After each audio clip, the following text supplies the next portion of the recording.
design constraints and new issues that arise in sort of large-scale machine learning and data analysis. And that if you go back to your old textbooks and dust them off, some old idea that is seemingly not useful might be useful. So who would have thought that Straussen's algorithm might see the light of day now for communication rather than computation reasons? But it looks like that's the case. So we'll see something similar here. So there's been a lot of work on randomized matrix algorithms, a lot of theoretical work, and in the last 5 or 6 or 7 years especially, a lot of empirical work, and both in machine learning and data analysis applications, but also high-quality numerical implementations. And then there's been a couple big successes for these ideas on single machines in RAM, comparing, for example, to LAPACK. So the question is, can these ideas actually be implemented in large-scale settings, meaning parallel and distributed? And so the answer will turn out to be yes. And how do you do that? And the bottom line is you use the same sort of ideas, but you worry about communication and not computation, and you have to dust off your old textbooks, and some old ideas will see the light of day. So, okay. So with that in mind, so the goal here is, can you do large-scale vector space analytics? By that I mean, if you go to a machine learning meeting, so NIPS or something, everything's sort of formulated in terms of matrices. And that's very different than databases, where people think about the data and you put them in a database. Just the mental model of the data is very different. And so the question is, can you bridge that gap? So small scale and medium scale, it's much more common to model the data by graphs and matrices, which involve fairly sophisticated operations like computing eigenvectors and correlations. And that's very different than if you really go large scale, you're modeling the data with flat tables and relational model with logical operations on the data. So the question is, can you bridge that gap and do these sort of matrix computations in very large scale settings? And the answer is, not obviously yes, right? Because exactly computing eigenvectors and correlations and so on is a fairly subtle thing and requires all sorts of communication to be exactly as important orthogonal. And it's not obviously no, because a lesson from a lot of the random sampling and random projection algorithms is that if you get epsilon close and strong or weak notions of epsilon, you can do that with very few samples. So why randomized matrix algorithms in particular? So to oversimplify a large and detailed story, I mean, traditional algorithms, direct iterative methods and so on, are designed to work basically in RAM, and the goal is to optimize flops. They're not so well suited for problems that are very large, distributed or parallel, and that can mean different things to different people in different places. When communication is the bottleneck, so you saw an example of that in the previous talk, and when you have to access the data via passes, either physical or logical. So randomized matrix algorithms in a lot of cases are faster, if you're just interested in better worst case theory. The randomization in a lot of cases means it's simpler to implement. Making decisions about pivot rules is a fairly complicated thing, but if you smudge stuff out a little bit inside the algorithm, a lot of those decisions will become easier. In some cases, they implicitly regularize because the noise inside the algorithm avoids some sort of overfitting. You can parallelize and make them more scalable to a lot of large-scale data. So again, to oversimplify, so traditional algorithms. So you want to solve least squares, low rank, so on and so forth. You can use direct methods like QR and the SVD, and there's pros and cons about high precision. They're in LAPACK, but it might be hard to take advantage of sparsity and do in parallel and distributed environments. There's iterative methods. They typically have low cost per iteration and are fairly easy to implement. But in general, it's hard to predict the number of iterations because it depends on the condition number. For L1 regression, there's a bunch of different methods. It's in some sense parallel to this, but the details are different. There's linear programming. There's interior point. You'll typically use simplex or interior point methods. Who uses the ellipsoid method in practice, right? So we'll revisit that, dust off the textbooks. Related least squares, first order methods. So, wide range of algorithms for low rank approximation and so on boil down to variants of these. So what I want to talk about today is sort of a very simple setup, overconstrained regression. So if you have this, a lot of the ideas will extend to low rank approximation and a range of other problems, but just for today I'm going to talk about overconstrained regression, by which I mean the matrices are tall. And if the matrices are tall and m by n, m is large, n is small, and you have a matrix A and a vector B, where B is tall, in general there's not a solution AX equals B. Right? You add any noise to the data, you're going to have a part of B sitting outside the column space of A. So the goal is to find the best vector X such that AX equals B.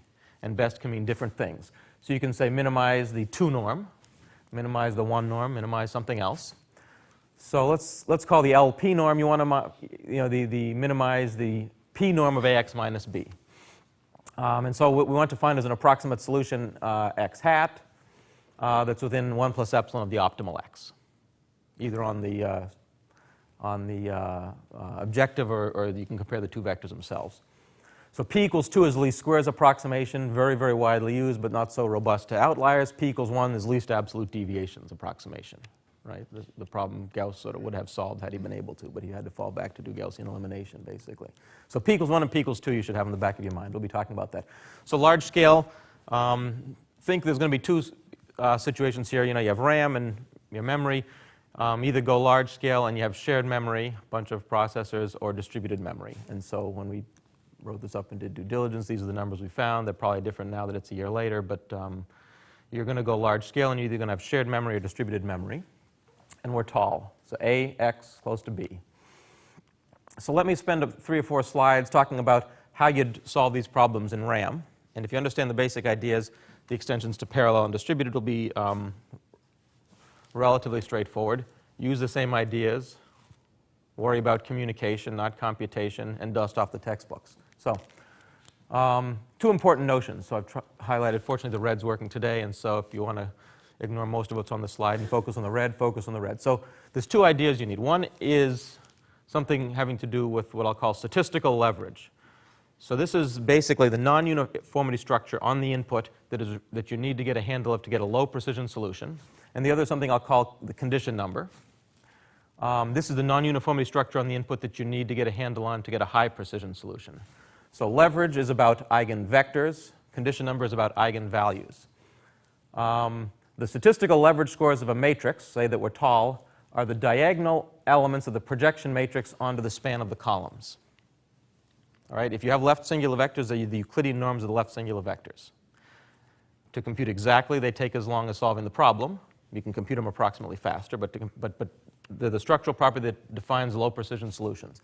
The condition number, think eigenvalues. The L2 norm condition number is the ratio of the max to the min eigenvalue. If you think of an ellipsoid, it's the aspect ratio of the longest to the shortest direction. Computing that takes time to the same as computing the exact solution, but it gives you the non-uniformity structure for high precision solutions. All right? These are for the L2 norm. Generalizations that are a little bit noisier, but generalizations will exist to L1 or other sorts of problems. All right? So the idea is that this measures how well correlated the singular vectors are with the canonical basis, or which constraints have the largest influence on least squares fit. And this tells you something about the aspect ratio of the quadratic well. So if you're going to do an iterative algorithm, you don't want that to be too bad. You want a precondition. So here's a meta-algorithm that the same idea will apply for L1 and L2 regression. I'll describe it for L2 here. Using the L2 leverage scores of A. Say you have a black box to compute them approximately or exactly, or you've uniformized them, but for now, just take them as given. Using those L2 scores of A, construct an importance sampling distribution over the constraints. Remember, you're tall, so it's over the constraints. Randomly sample a small number of constraints according to that distribution, small number of rows according to that distribution. Solve the subproblem. All right? You're tall. Bias yourself towards the outliers. Solve the subproblem. If you do that, you get 1 plus epsilon relative error approximation.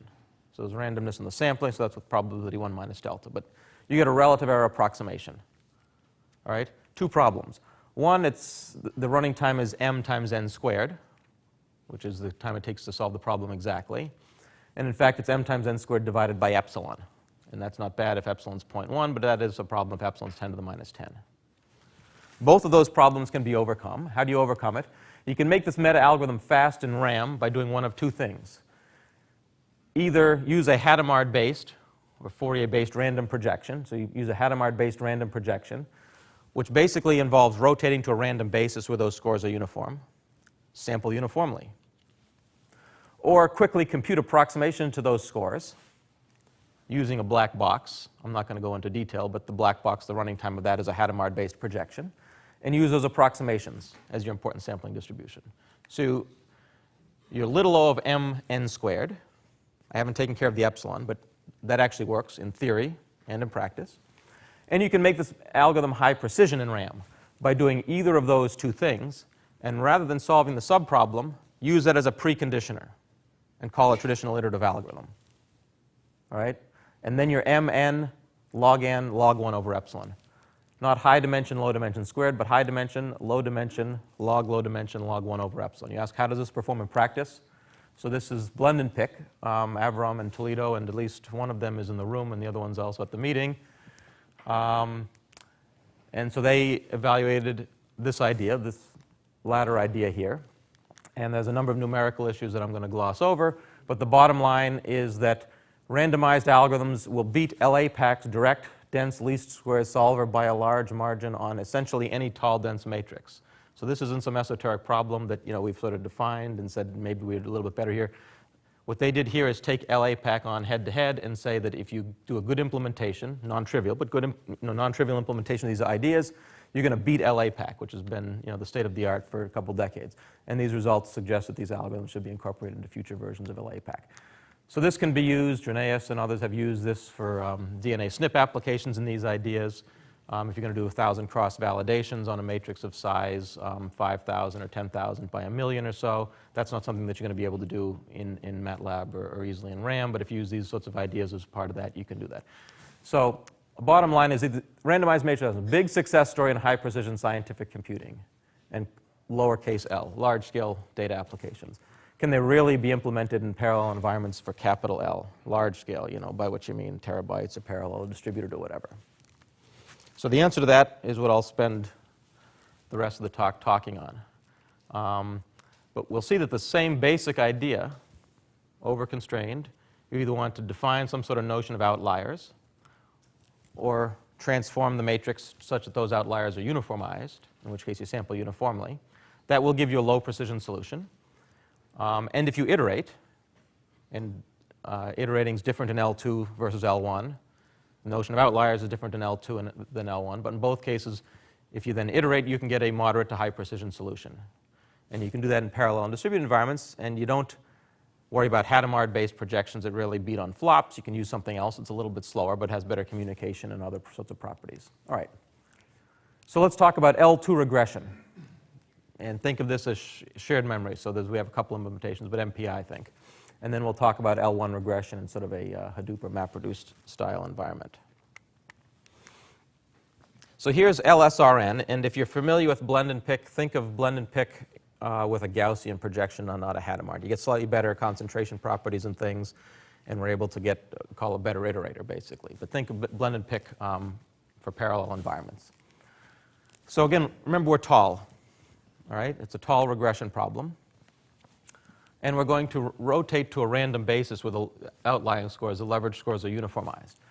So choose an oversampling factor, gamma. Let's say gamma equals 2. And we're going to choose 2 times n. The low dimensions n, 2 times n constraints, rows. We could choose 3 times n, and exactly the details of the concentration of the condition number will depend on that gamma. Generate a matrix of Gaussian random variables, so random projection matrix. We're not doing a Hadamard thing. You could, but this would parallelize slightly more simply, and we'll get better concentration properties in the eigenvalues here.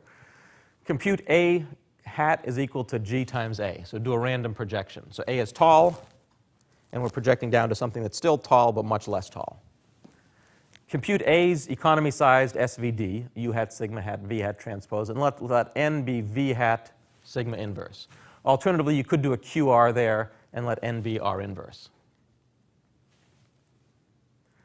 And then use that, don't solve the subproblem, but use that as a preconditioner. So iteratively compute the min-length solution to this precondition problem and call a black box to solve that. All right? So the Gaussian random projection has the best theoretical properties on conditioning. I'll put on the next slide. I mean, it can be generated particularly fast. It uses level 3 blasts on dense matrices, but it'll automatically speed up on sparse matrices and fast operators. If you can partition A in a particular way, it still works with the next to all reduce operation. So although it's slow in theory, in RAM theory, in particular compared with, quote, fast Hadamard or fast Johnson-Lindenstrass projections, in terms of flops, it's going to give us better communication properties. So in exact arithmetic, we're going to solve this exactly. Now, we're not in exact arithmetic, so we need to worry about numerical issues, but those we can take care of. The distribution of the spectrum, so this is one nice property of the Gaussian projections, the distribution of the spectrum of A times n, the preconditioned version of A, is going to be the same as that of the pseudo-inverse of a certain Gaussian matrix, independent of A. All right, so we'll need to use an idea from random matrix theory to control that, but it doesn't depend on the input matrix, which is a very nice property, actually. The condition number is independent of A. The condition number of the preprocessed thing is independent of the entries of A, and hence of the condition number of A. That's saying the same thing again. And so for any alpha, we're going to have that the probability the condition number is close to 1 is going to be very high as a function of a certain parameter alpha. Right? So think of the condition number as 10. So if you choose gamma to be 2, so the number of samples is 2 times the low dimension, kappa is less than 6 or 10. So the condition number is 10 of the input of the process problem. So LSRN, we have implementation, shared memory, C++ with a MATLAB interface. If you're not careful, generating the random bits is the most expensive thing, so we had to use a multi-threaded ziggurat random number generator if you're familiar with that. Naive implementation of multi-threaded sparse dense matrix multiplication. We also have a message passing implementation in Python, single-threaded blasts for the matrix and matrix vector multiplies, and multi-threaded blasts, LAPAC for the SVD. So the question is, how do you do the iterations? And if you know nothing else about iterative methods, you know conjugate gradient, and there's a million variants of conjugate gradient. So you can use that. But in addition, I've told you the condition number is 10. We can control failure probabilities and things, so believe that it's 10. And if I give you a promise that the condition number is good, I can actually use a different method. I can use conjugate gradient, but I don't have to. I can use something else. And that something else is, if you go off and dust off your textbook, something called the Chebyshev semi-iterative method. So it turns out I had actually seen this 10 years ago, but of course I didn't remember it. And so Jean-Marie Meng, a student who did this, came back and said, well, we can use Chebyshev semi-iterative. And so I asked, what is that? And it turns out it was right there on my shelf, and in the book I had a mark next to it, but I had long since forgotten. So dust off the textbooks, use Chebyshev semi-iterative method instead of LSQR. And so I'll say why that is the case. So real-world problems and corresponding running times. Bunch of real data sets. Let me not go into the details. We have an order of magnitude on the size here. So we're going to see an order of magnitude variance on the size. The MATLAB routine is not going to take advantage of sparsity. So this is running time. So these numbers are larger than, say, those. And we have an order of magnitude on the size. Some of these are going to be rank deficient, so full rank, but some of these will be rank deficient. So this particular version, LAPAC doesn't take advantage of sparsity. MATLAB's backslash calls a bunch of different things depending on the matrix. It may not give the min-length solution to rank deficient or underdetermined problems, but we can still use it. It does well in a lot of cases. Blend and pick in some cases doesn't apply because of the rank deficiency, although you can modify it to take care of that, or it runs out of memory. And so LSRN's running times are basically determined by the problem size. So you have LAPAC, MATLAB, blend and pick. Blend and pick actually does well in a lot of cases. So these problems are chosen to be rank deficient or sparse or parallel. This is RAM, sorry, where that would have problems. So LSRN does well on all those running times, and the scaling is not bad. So the relevant thing about iterating is if you're going to iterate with LSQR, and LSQR is basically conjugate gradients on the normal equations, but done the right way. And this goes back 30 years. So the relevant code snippet from Python here is that there's an all reduce here and an all reduce here. So there's going to be 2 matrix vector multiplications per iteration and 2 cluster-wide synchronizations. And so the advantage of typical conjugate gradient iterative methods is they're just going to keep iterating forever. And if the condition number is bad, it'll take a lot more steps, but it'll just keep iterating. It's not going to fail terribly. And this will work. Alternatively, because I've promised you that the condition number is 10 or better, you can use an iterative method that will fail terribly if the condition number is bad, but will succeed if the condition number is good. In particular, the Chebyshev semi-iterative method. And that is the same computation, 2 matrix vector multiplications, but 1 cluster-wide synchronization, 1 all reduce here. All right? So because we use the projection with good concentration, we get strong control on the condition numbers, we're able to use an iterative method that has better communication properties. And so LSRN with Chebyshev semi-iterative, this is on an Amazon EC2 cluster. I think there's 11 nodes here, I think. Chebyshev semi-iterative method and LSQR in order, I have it right here, 2 to 20. Chebyshev semi-iterative and LSQR. The number of iterations is slightly more, actually, for the Chebyshev semi-iterative method. Each iteration is much faster. And so in total, the running times are going to be slightly better for the Chebyshev semi-iterative method here. But both will work if you're willing to pay that factor of 2, but it's not quite a factor of 2 because each iteration is a little bit faster. So both of these will work on highly overdetermined, highly underdetermined problems here in a parallel environment, so out on Amazon's EC2. We could get larger, but then it gets tricky because we don't have control over the cluster that we're constructing. All right, so let me tell you how similar ideas can be used to solve L1 regression. So using these ideas, a lot of these will extend to low rank. So you want to do low rank matrix approximations, PCA, SVD, latent factor models, and so on. And so you can use these ideas. We haven't done that in the parallel case, but other people, and we've done some of the theory, some of the implementations in RAM. So let me talk about an extension to L1 regression, least absolute deviations, because there are a lot of new ideas enter because you're dealing basically with a convex problem, not an eigenvector problem. So if someone's interested in the details, talk to me afterwards, because there's a lot of details that I'm going to be glossing over here. But at 10,000 feet, the rough idea is that everything I've been describing will generalize. All right? It will generalize in complicated ways, and it's not as nice. It'll generalize messily. It's not as nice as L2. But in particular, you can define a notion of an L1 well-conditioned basis. Right? An orthogonal matrix is nice for L2 because the norm is not too large for an orthogonal matrix. If you have a rectangular orthogonal matrix, the Frobenius norm, say, is the low dimension, not the high dimension. And because if you multiply that matrix times a vector, you don't stretch it. It's a rotation. So you can define alpha, beta, 2 parameters to say for L1, if the norm of the matrix is not too large, and if that matrix applied to a vector does not stretch or shrink that vector too much, parameterized by alpha and beta, it's going to be well conditioned. You can define these L1 outlying scores, L1 leverage scores, to be the row norms of a well-conditioned basis. And you can define the a notion of L1 conditioning. So there's not as much structure here as in L2, so you shouldn't think that all the ideas from L2 extend here, but these particular ones to control the computations the way I described it do. So the meta algorithm is using an L1 well-conditioned basis, construct important sampling distribution, randomly solve the subproblem, randomly solve a small number of rows, sample a small number of rows to construct a subproblem, solve the L1 regression subproblem. All right? As with L2 regression, you can make this algorithm much faster in RAM either by approximating these L1 leverage scores or by performing, I'll call it an L1 projection.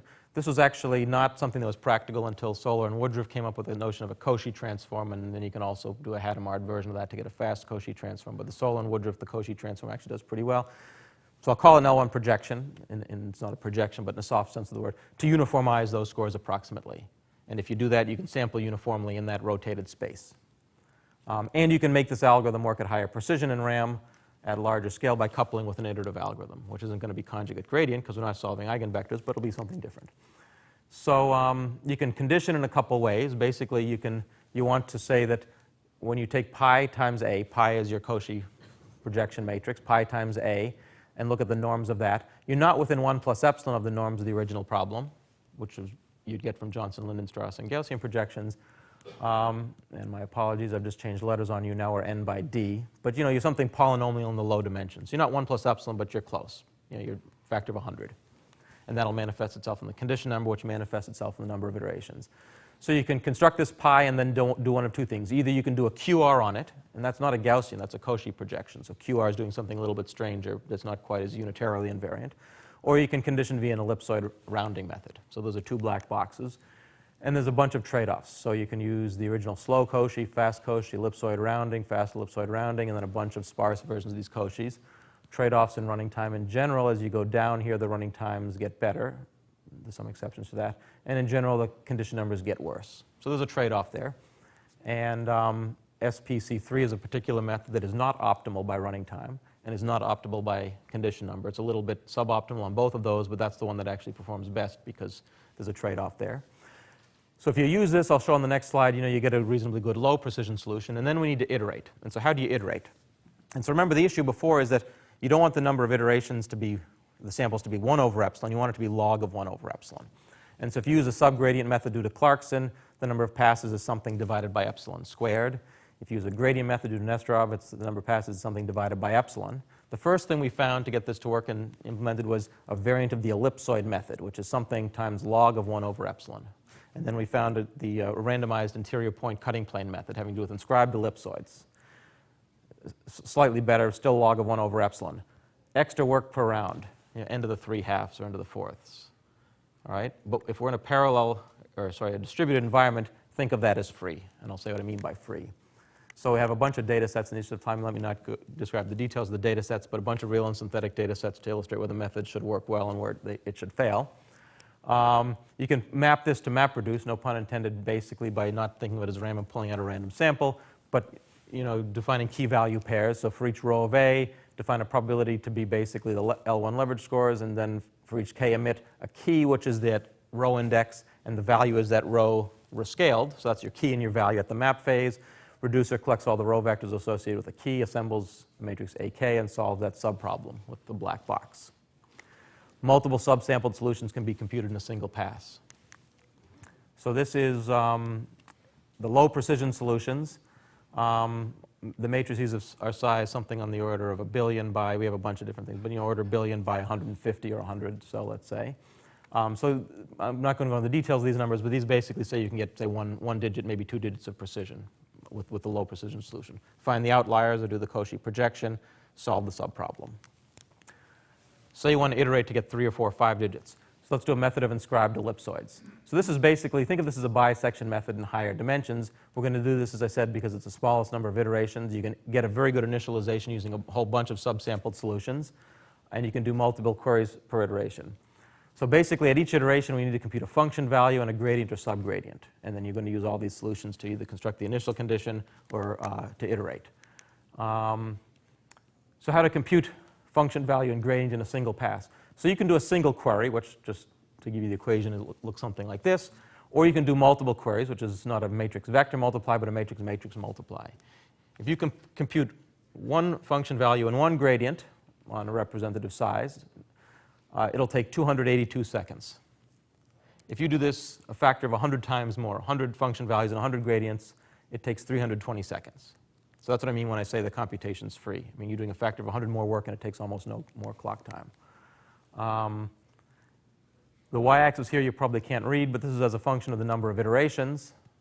If you do a very good initial guess, you get a couple orders of magnitude improvement, and then if you do the smart stuff at each iteration, you're a little bit better. So what this says is that if you use the method of inscribed ellipsoids with multiple queries, with a bad initial guess, you get something, and you go improve on the order of 50 or 100 iterations. If you come up with a good initial guess, the y-axis here is 10 to the minus 4, 10 to the minus 5, and you'll iterate. So this is on a smaller problem in RAM, 10 to the 6 by 20. That should be 150, so we're at a couple billion by 150. Good initial guess puts you down at 10 to the minus 2, which is 2 or 3, well, between 10 to the minus 3 and 10 to the minus 2, 2 or 3 digits of precision. So even at the first initial guess, which is, think in MapReduce, 3 passes over the data or 4, depending on how you set up the sampling probabilities.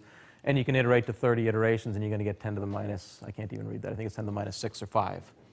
So, so with that, let me wrap up. Randomized regression algorithms in parallel and distributed environments for least squares, least absolute deviations. There's a bunch of extensions. And the idea is do a random projection to uniformize the non-uniformity structure, and then worry about communication and not computation. So you might have to use a Chebyshev semi-iterative method rather than a conjugate gradient. You might have to use a method of inscribed ellipsoids to get moderate precision rather than an interior point method, which is going to require lots of dot products and communication. So here's 2 examples that are sort of very basic problems of L1 and L2, least squares, least absolute deviations that underlie a huge, huge range of things. And there's 2 data points that we can implement and evaluate these things in very large scale parallel and distributed settings. So with that, let me wrap up.